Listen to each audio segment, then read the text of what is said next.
Whoa. 2017 was such a good year for games!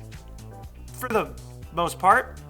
And like every wannabe game critic, I'm here to give you my top 10 personal favorite games of 2017. A few ground rules first. These have to be games that were fully released in 2017, so re-releases, remasters, and early access titles don't apply.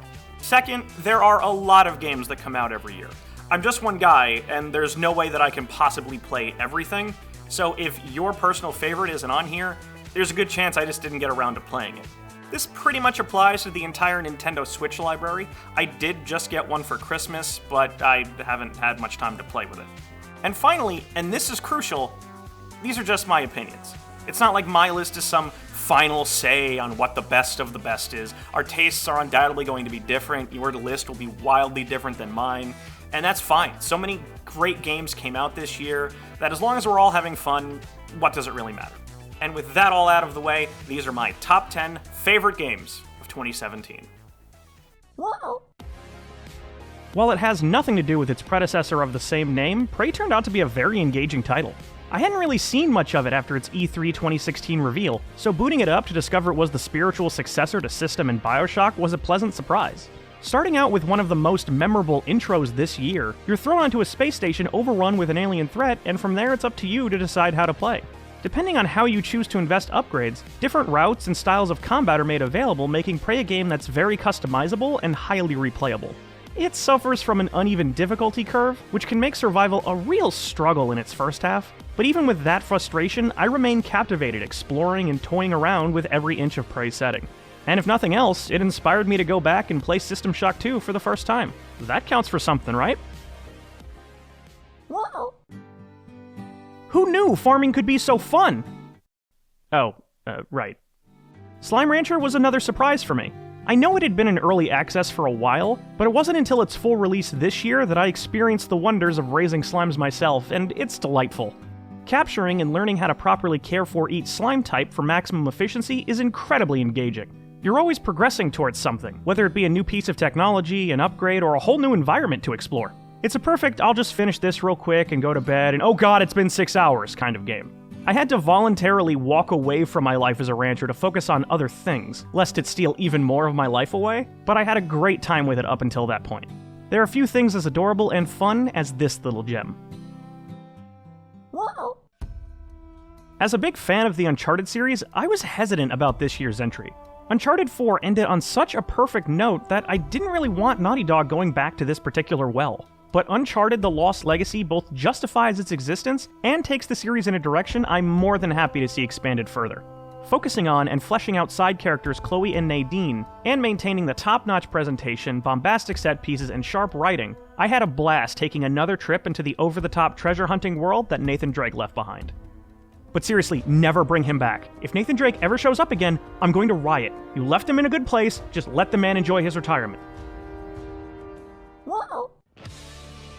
Wolfenstein 2 doesn't make my list for its gameplay. I mean, it's fine, the shooting is satisfying enough, but it can also be pretty uneven. A friend of mine described it as a game that feels as fast as the most recent Doom, but without the necessary tools to make that kind of run-and-gun approach very effective. So while it's decent enough, it's not why I had such a good time with this sequel.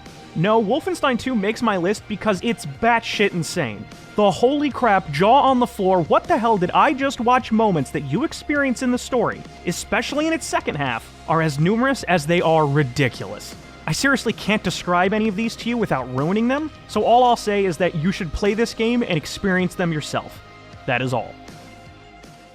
Whoa. Just barely qualifying for my list by releasing right at the end of the year is the game I've undoubtedly sunk more time into than any other.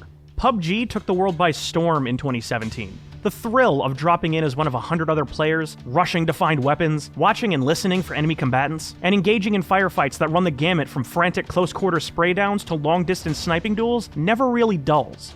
Playing solo is a tense, panic-filled experience, and overcoming the odds to be the last man standing is an accomplishment that will almost assuredly cause you to shout out loud.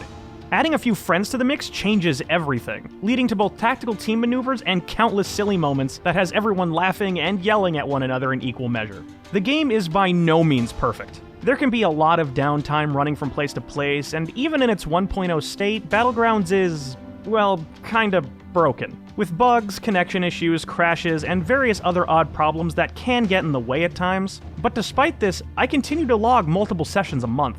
I'm pretty sure I've live-streamed this game more than anything else this year. Twitch plug, Twitch plug, Twitch plug. It's not the first Battle Royale game, but in my opinion, it's currently the best. No, Brett, no, he's good. Yeah! Whoa! I love Cuphead. I also hate Cuphead. Full disclosure, I haven't actually finished the game yet. I've tried, believe me, I've tried, but it's just so hard. The kind of hard you have to be in a certain mindset for. But that doesn't stop me from appreciating everything about it. The incredibly detailed and charming art style that clearly had a lot of dedication and love put into it, the great period-appropriate music, shout out to Mr. King Dice, and the ball-bustingly difficult but fun gameplay create an excellent little package.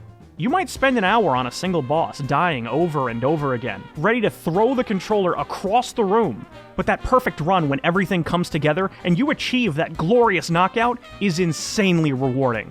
One hell of a game that I'll hopefully get around to beating someday. Whoa!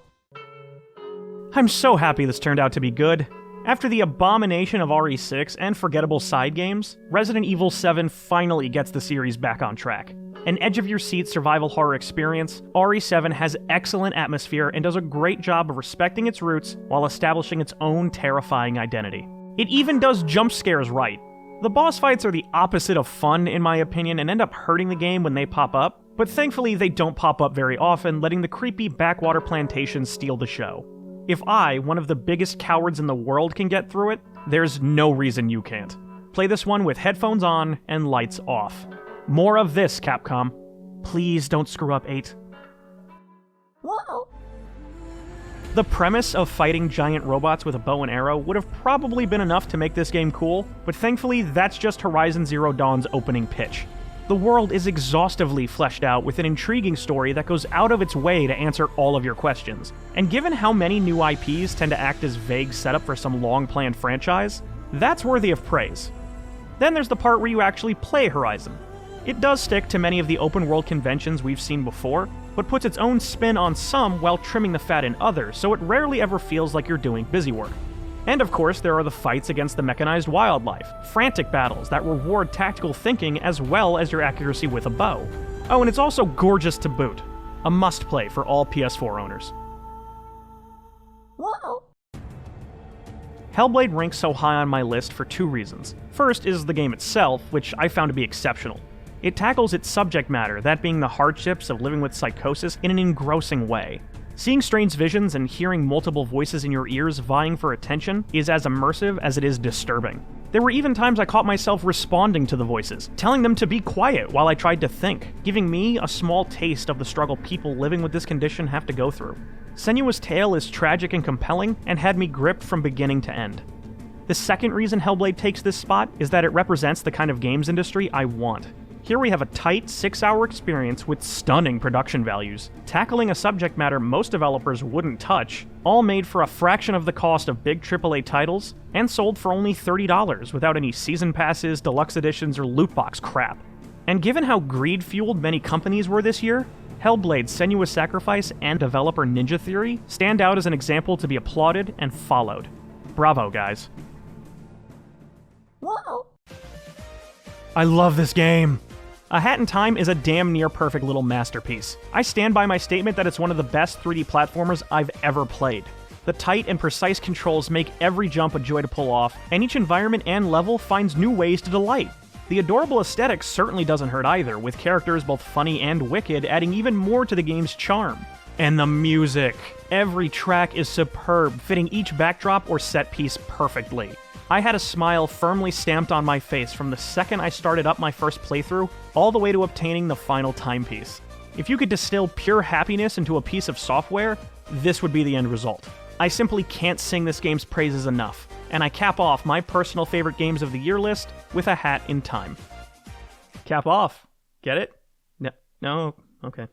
2017 had so many really good, high-quality releases, and those 10 I just named are just a handful of them. Like I said at the top of this video, without a doubt, your favorites are going to be different than mine, so please, down in the comments below, feel free to leave me your favorite game, top 5, top 10, top 20, whatever. I'd love to see how they differ from my list and everyone else's. And here's hoping that in 2018, we get even more great games to experience. Minus the loot boxes.